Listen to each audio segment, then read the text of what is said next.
So let's have a problem 4.3. So this time this is a trust. So we are asked to compute for the income tax payable of the trust and income tax payable of the beneficiary, Pedro. So let's have the income tax payable of the trust. Gross income 3 million less deductible expenses to 1,000,008.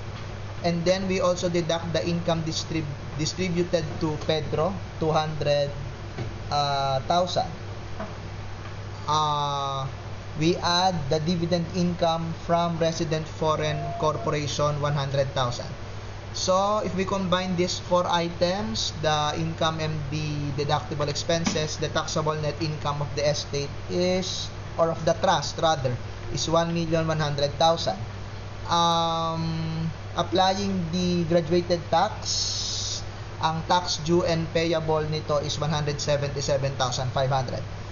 So, some note, yung dividend income from domestic corporation, interest from dollar and peso deposits are subject to final taxes, and therefore, they are excluded from the computation of the taxable net income of the estate.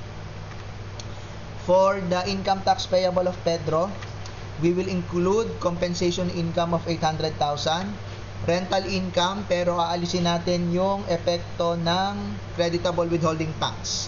So, you divide 475,000 by 95% kasi po yung withholding tax ng rent is 5%. So, you'll have 500,000. Rental expenses, deduction niya na 80,000. And then, dividend income from foreign corporation, 8,250. So, ang taxable net income ni Pedro is 1,228,250. So, base again sa table, you'll have the tax due of 209,562.50 less withholding tax on rent, 5% nung 500,000. So, that's 25,000. You will also deduct the quarterly tax payments of 120,000. So, income tax payable is 64,562 pesos and 50 centavos.